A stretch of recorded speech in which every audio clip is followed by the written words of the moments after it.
अस्सलाम वालेकुम dear viewers, कैसे हैं? उम्मीद करता हूँ सब खैरियत से होंगे। खुरम टैक के साथ आपकी खिदमत में फिर से हाजिर हुआ। सबसे पहले ये वीडियो देखें।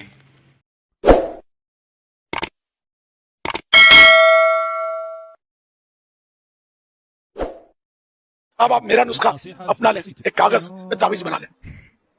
आप उस पर एक बड़ा दायरा बनाएं, उसमें फिर एक और दायरा बनाएं और एक तीसरा छोटा दायरा बनाएं इसमें, और इसको सीधी तरफ से लपेट कर आप इसका ताबीज बना लें और इसको प्लास्टिक कोटिंग कर लें। मगर ये सारी कार्रवाई बीवी को पता नहीं चलनी चाहिए।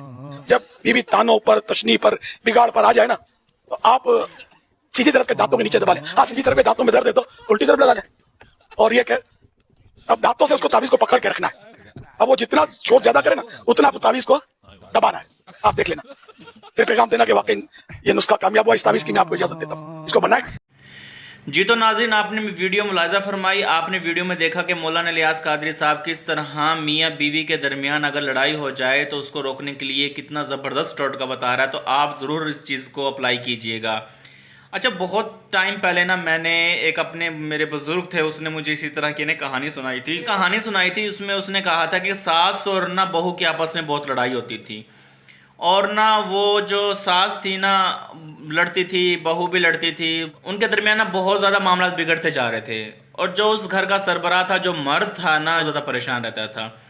तो इसी तरह वो एक बुज़ुर्ग के पास गया और बुज़ुर्ग से कहने लगा कि आप ना मुझे कोई ऐसा वजीफ़ा बता दें या ऐसा कोई तावीज़ दे दें कि मेरी वालदा और मेरी बीवी के दरमियान ना लड़ाई ना हो। तो वो बाबा जी इसी तरह ही बताते हैं कि एक तावीज़ ले लें जाएँ और अपनी वालदा से कहना है कि जब आपकी बीवी आपकी वालदा के साथ तू मैं करे या लड़े ना, तो वो इस तावीज़ को ना अपने दांत के नीचे दबा ले। कमाल। तो वो ऐसे ही करता है, वो तावीज़ ले जाता है और अपनी वालदा को कहता है कि अगर जब मेरी बीवी बोले ना, तो आपने तावीज़ अपने ना दांत के नीचे दबा के रखना है।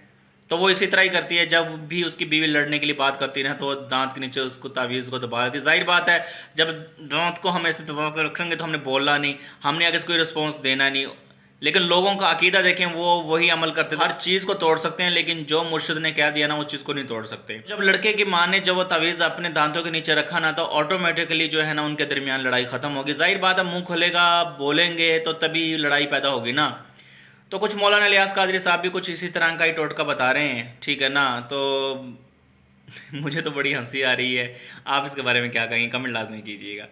इमाम आशिका मुहक्किक दौरा अल्लामा इज़्ज़मा फ़ख्रुल आया कसीरुल एहसान मुअतमद आलिमा मुअल्लिम फ़क़ीहा ताजुल उलमा ताजुल हुकमा सिराजुल सुलहा सिराजुल फुक़हा साहिब फ़हम व ज़का इमामुल मशाइख़ वल फुक़हा बक़ियतुस सल्फ़ हुज्जतुल ख़ल्फ़ ताजुल फ़ुहूल कुश्ता इश्क़ रसूल जामिउल माक़ूल वल मनक़ूल मुहिब्ब औलाद बुतूल फ़ाज़िल जलील आलिम नबील मुहद्दिस अदील शमशीर बेनियाम रहनुमाए हर ख़ास व आम सय्यदुल उलमाए वल आलाम क़ुदवतुस सालिकीन ज़ुब्दतुल आरिफ़ीन हुज्जतुस सालिकीन सनदुल मुहद्दिसीन सुल्तानुल आशिकीन इल्म व हिकमत के बहरे बेकरां इल्म व हिकमत के बहरे बेकरां इमाम आज़म के तदब्बुर के निशान आला हज़रत अज़ीमुल बरकत अज़ीमुल मर्तबत कंज़ुल करामत जबल इस्तिकामत साहिब रुश्द व हिदायत मख़ज़न उलूम शरीयत व मारिफत वारिस ताज मुजद्दिदियत मुजद्दिद मिल्लत साबिका व मुय्यिद मिल्लत ताहिरा साहिब हुज्जत काहिरा मतल अनवार रहमानी मंबा असरार समदानी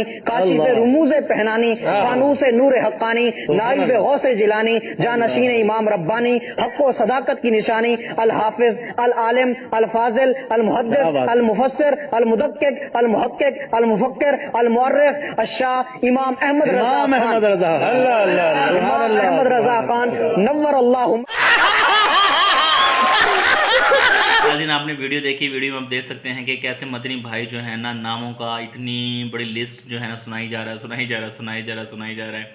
तो आपने एंजॉय किया होगा, आपने देखा होगा। तो यार, किसी को भी इस कदर हम रुतबा नहीं दे सकते। ही हक है, ज़ात के अलावा ना किसी को इतने अल्फाजों से रुतबा नहीं दे सकते। देखिए, मैं एक बंदा नाचीज़ हूँ, मैं कोई आलम नहीं, मैंने कोई इतना दीन के बारे में पढ़ा नहीं, एक नॉर्मल सा पर्सन, एक नॉर्मल सा यूट्यूबर हूँ, ठीक है ना। तो मैं भी यहाँ पर ये बात, तो मेरा जहन भी कहता है ना कि अल्लाह की ज़ात की तारीफ़ की जाए, अल्लाह के लिए अल्फाज बोले जाएँ, जितने भी ज़्यादा होते हैं अल्लाह की ज़ात और अल्लाह के लिए अल्फाज बोले जाएँ। अल्लाह की ज़ात के अलावा अगर आप किसी को इतने अल्फाज और रुतबे से जब बुलाओगे, तो फिर जाहिर सी बात है, लोगों ने तो कहना ही कि यार ये गलत है और ये शिर्क की तरफ जा रहा है।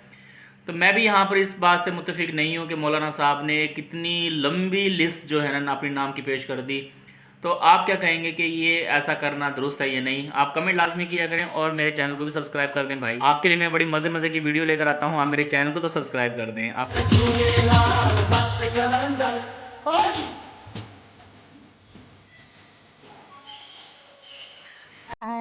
फूल भरता मेरा महबूब आया है, मेरा महबूब आया है।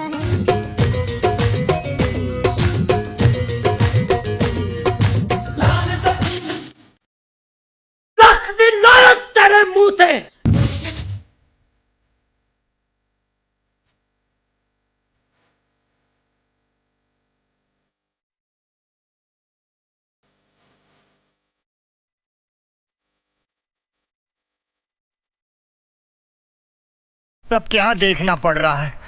अच्छा है मैं अंधा हूँ।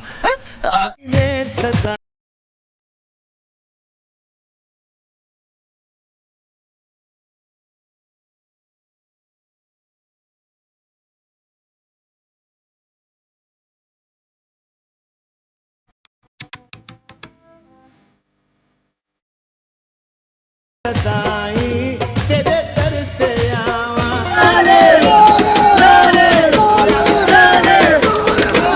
सुना लाल साईं मोती में सदाई तेरे दर। क्या वो ऐसों को शरीक बनाते हैं जो कुछ भी पैदा नहीं कर सकते और खुद पैदा किए जाते हैं और न उनकी मदद की ताकत रखते हैं और न अपनी ही मदद कर सकते हैं। और अगर तुम उनको सीधे रास्ते की तरफ बुलाओ तो तुम्हारा कहा न माने। तुम्हारे लिए बराबर है कि तुम उनको बुलाओ या चुपके हो रहो। मुशरिको, जिनको तुम अल्लाह के सिवा पुकारते हो तुम्हारी तरह के बंदे ही हैं। अच्छा, तुम उनको पुकारो। अगर सच्चे हो तो चाहिए कि वो तुमको जवाब भी दें। भला उनके पांव हैं जिनसे चलें, या हाथ हैं जिनसे पकड़ें, या आंखें हैं जिनसे देखें, या कान हैं जिनसे सुने। कह दो कि अपने शरीकों को बुला लो और मेरे बारे में जो तदबीर करनी हो कर लो और मुझे कुछ मोहलत भी न दो। फिर देखो कि वो मेरा क्या कर सकती हैं। मेरा मददगार तो अल्लाह ही है जिसने किताब बरहक नाजिल की और वो नेक लोगों को दोस्त रखता है। और जिनको तुम अल्लाह के सिवा पुकारते हो वो न तुम्हारी मदद की ताकत रखते हैं और न खुद अपनी ही मदद कर सकते हैं। और अगर तुम उनको सीधे रास्ते की तरफ बुलाओ तो सुन न सके और तुम उन्हें देखते हो कि बज़ाहिर आंखें खोले तुम्हारी तरफ देख रहे हैं मगर फिल वाक़े कुछ नहीं देखते। दुख होता है यार ऐसे लोगों को देखकर, ठीक है ना। सारा पहले जितनी भी पीछे से वीडियो देख के आया है, बहुत दुख होता है यार ऐसे लोगों के ये हालात देखकर। जिन फूलों से आप अपने मुर्शद को, जिन फूलों से अपने पीर को आप इतना प्रोटोकॉल दे रहे हैं, अगर ज़ाया हो जाने, अगर इन्हीं फूलों के पैसों से अगर आप किसी गरीब को 2 टाइम का आटा भी ले देते ना तो उसकी 2 टाइम की घर की रोटी पक जाती है। और वो आपको इतनी दुआएं देता ना तो यकीन कीजिएगा उस दुआ में वो असर होना था कि आपके बेड़े पार हो जाने थे, आपके सारे मामला दुरुस्त हो जाने थे।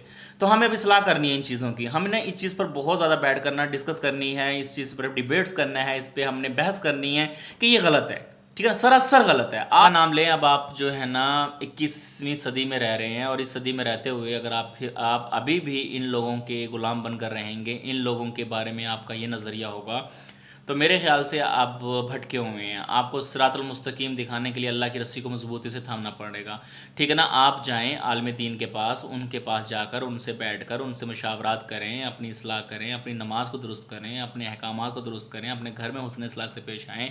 घर में तो आपकी लड़ाई झगड़े होते हैं, घर में तो आप जो है ना किसी को कानी आँख से नहीं भाते और बाहर जो है ना आप जो है ना चौधरी बनकर फिर रहे होते हैं और इज़्ज़त का एक जो है ना इज़्ज़त का जो पगड़ है वो सर पे बांध कर फिर रहे होते हैं कि हमारी इतनी इज़्ज़त हुई है, हमारा ये मुकाम है, हमारा ये है, ठीक है ना। तो मकसद ये है कि आपके मुर्शिद आपके वालिदैन हैं, आप अपने वालिदैन की इज़्ज़त करें, उनके पाँव धो के पिएँ। अगर आप अपने वालिदैन को एक बार मुस्कुरा कर देख लेते हैं ना तो एक हज का सवाब मिल जाता है। वो हज जिसमें आपने लाखों रुपए लगाकर आप गए हैं उसकी कबूलियत का पता है ये नहीं है, पता नहीं कबूल होता ही नहीं होता, लेकिन अपने वालिदैन को अगर आप मुस्कुरा कर देख लेते हैं तो उसमें आपको जो है ना एक हज का सवाब मिलता है। इन लोगों को बार बार शेयर करने से इन लोगों की इस्लाह हो और हमें वो दीन मिले जो अल्लाह ने दिया और अल्लाह के रसूल ने दिया है। अब तक के लिए इतना काफ़ी दिए। अपने होस्ट खुरम राव को इजाज़त, मिलते हैं इंशाल्लाह नेक्स्ट वीडियो के साथ। अल्लाह हाफिज़।